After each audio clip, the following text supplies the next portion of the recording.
दोस्तों, Bihar civil court भर्ती 2025 से जुड़ी बहुत बड़ी अपडेट आ चुकी है। ऑप्शनल नोटिस जारी कर दिया गया है, जिसमें प्री परीक्षा के मॉडल आंसर को लेकर बड़ा फैसला लिया गया है। और अब सबके मन में एक ही सवाल, कट ऑफ क्या रहेगा और मेंस एग्जाम कब होगा। इस वीडियो में हम पूरा डिटेल में समझेंगे और आपको बताएंगे कि कौन कौन से सवाल के जवाब बदले गए हैं, मेंस का सिलेबस क्या है, एग्जाम पैटर्न क्या रहेगा, और साथ में एक बड़ी अपडेट, आपको मेंस की तैयारी के लिए 20 से 25 दिन ही मिलेंगे। तो वीडियो को आखिरी तक जरूर देखें, क्योंकि यह वीडियो आपके मेंस की तैयारी का रोड मैप बन सकता है।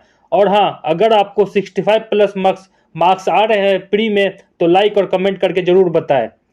तो दोस्तों, चलिए हम लोग अभी देखते हैं ऑप्शन जो नोटिफिकेशन आया। ये है हमारा पटना हाई कोर्ट का जो ऑफिशियल वेबसाइट है, और हम लोग जाते हैं जो नोटिफिकेशन में जो दिया गया है वहाँ पर हम लोग जाते हैं। यहाँ पर हम लोग आके देखते हैं नोटिफिकेशन क्या है।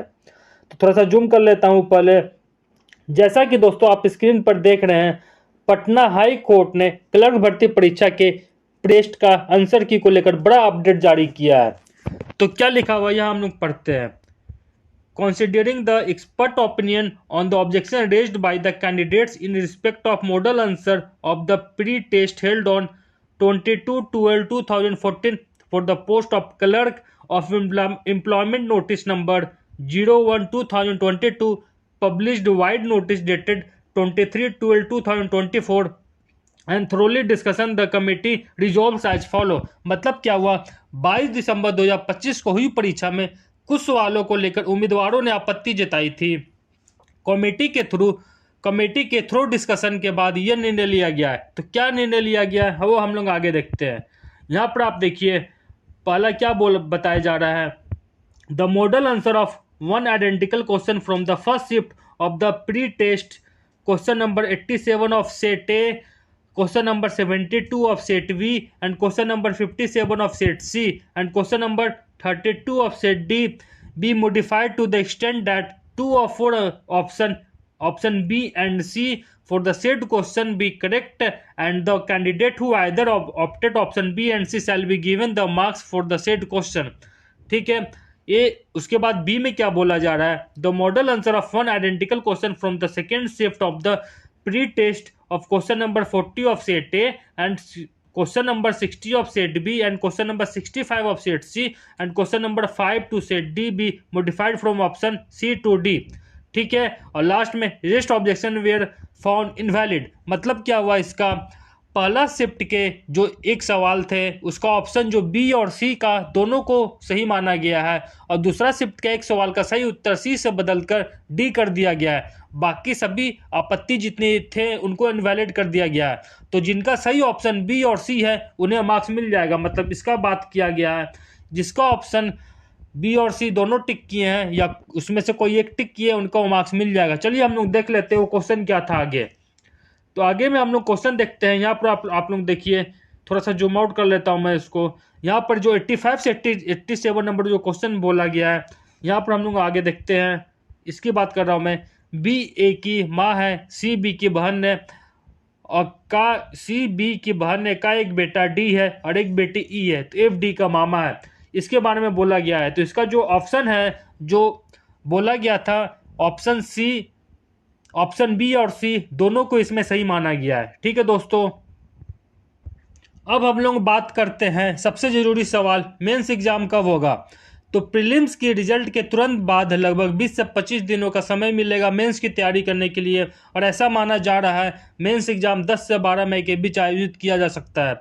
इसलिए दोस्तों बहुत कम समय है, अभी से तैयारी में लग जाइए। तो चलिए दोस्तों, हम अभी ऑप्शन नोटिफिकेशन देखने वाले हैं, जहाँ मेंस सिलेबस क्या होने वाला है और उसकी जो एग्जाम पैटर्न है वो क्या रहने वाली है। यहाँ पर हम लोग आ गए हैं। यहाँ पर देखिए, procedure of selection, the recruitment process shall comprise of 3 stages, pre test, written test and interview. मतलब 3 स्टेप में आपका एग्जाम होगा। जो प्री एग्जाम होगा, प्री तो हो गया है, हम लोग बात करते हैं रिटन टेस्ट की। तो यहाँ पर आप लोग देखिए, रिटन टेस्ट कितना मार्क्स का होगा, 90 मार्क्स का होगा। The written test shall comprise of descriptive and objective type question. ठीक है, उसके बाद होगा इंटरव्यू। आगे हम लोग देखते हैं syllabus of written test. Syllabus क्या रहने वाला है। The written test shall consist of following subjects. पहला क्या है, पहला क्या है, इंग्लिश लैंग्वेज एंड ग्रामर, कितने मार्क्स का होगा, 20 मार्क्स का होगा। उसमें आपको पूछा जाएगा letter writing, essay, comprehension and vocabs के बारे में पूछा जाएगा। उसके बाद आता है हिंदी लैंग्वेज एंड ग्रामर, वो कितने मार्क्स का होगा, 20 मार्क्स का होगा। Consist of letter writing, essay, press होगा, और उसके बाद कॉम्प्रिहेंशन एंड वोकैब्स होगा, ठीक है। उसके बाद हम लोग बात करते हैं general knowledge and current affair. General knowledge and current affair वो कितना मार्क्स का होगा। In the section question will be based on history, civics, geography and everyday science. ये हमारा constitution of India and legal terminology, ठीक है। उसके बाद आता है मैथमेटिक्स ऑफ मैट्रिकुलेशन स्टैंडर्ड, मतलब 8-10 मार्क्स का पूछा जाएगा। The test shall comprise question of topics wise, BODMAS rule के बारे में, सिंपल कैलकुलेशन हो गया, problem based on time and distance हो गए, टाइम एंड वर्क हो गया, calculation of simple and compound interest हो गया, एंड रेशियो प्रोपोर्शन। मतलब सब टॉपिक आपको नहीं पढ़ना है, जो टॉपिक सिलेबस में दिया हुआ है उसी को आपको लगा कर जाना है। उसके बाद बात करते हैं रीजनिंग का। इसमें verbal and analytical type question पूछे जाएंगे, ये 10 मार्क्स का है। इसमें problem based on English alphabets, sitting arrangement, blood relationship, circular sitting arrangement, analogy, ranking test, syllogism हो गया, problem based on Venn diagram. उसके बाद बात करते हैं हम लोग बेसिक कंप्यूटर साइंस, मतलब कंप्यूटर से क्वेश्चन पूछे जाएंगे आपको।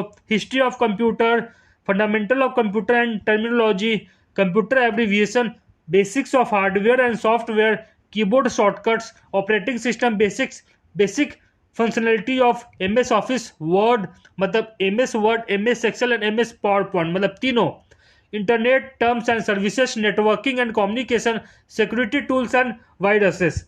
मतलब अगर हम बात करें मीन्स लेवल का, जैसे बेसिक कंप्यूटर का 15 मार्क्स हो गया, इसमें आप लोग 15 में आप लोग 10 से 12 या 13-14 मार्क्स ला सकते हैं। रीजनिंग में 10 मार्क्स हो गया, मैथ में 10 मार्क्स हो गया, and general knowledge and current affair से 15 मार्क्स। मतलब अगर मैं कंप्यूटर की बात करूं, अगर मैं इस सेक्शन की बात करूं, इसमें अगर आप लोग 12 से 13 मार्क्स ला देते हैं, इसका 10 मार्क्स हो गया, इसका 10 मार्क्स हो गया, इसमें मैं मान लेता हूँ 12 मार्क्स। टोटल मार्क्स कितने हो गए आपके, 13, 10, 23, 33 एंड 45, ठीक है। उसके बाद हम लोग बात करें हिंदी लैंग्वेज एंड ग्रामर की, ये 20 मार्क्स का क्वेश्चन है। अगर यहाँ पर आप लोग अच्छे से लिख दोगे तो इसमें 13 से 14 मार्क्स आप लोग को मिल जाएगा, और इसमें भी आपको 13 से 14 मार्क्स मिल जाएगा। मतलब मिनिमम इतना मार्क्स अगर आप लाते हो तो मेंस के लिए क्वालिफाई कर जाते हो, ठीक है दोस्तों। आगे हम लोग देखते हैं आगे क्या लिखा हुआ है। The minimum qualifying marks will be 40% in the written exam, the category wise cut off marks will be decided by the committee, ठीक है।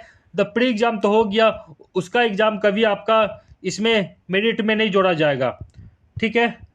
तो ये था दोस्तों सिलेबस। अगर आपको 65 प्लस मार्क्स आ रहे प्री में तो इस वीडियो को लाइक जरूर करें और कमेंट सेक्शन में लिखें ready for mains, so that मैं जान सकूं आप लोग कितने लोग रेस में बने हुए हैं। अगर वीडियो अच्छा लगा हो तो चैनल को सब्सक्राइब जरूर करें, सो डेट हर अपडेट आप तक सबसे पहले पहुंच सके। तब तक के लिए दोस्तों थैंक यू, धन्यवाद और जय हिंद।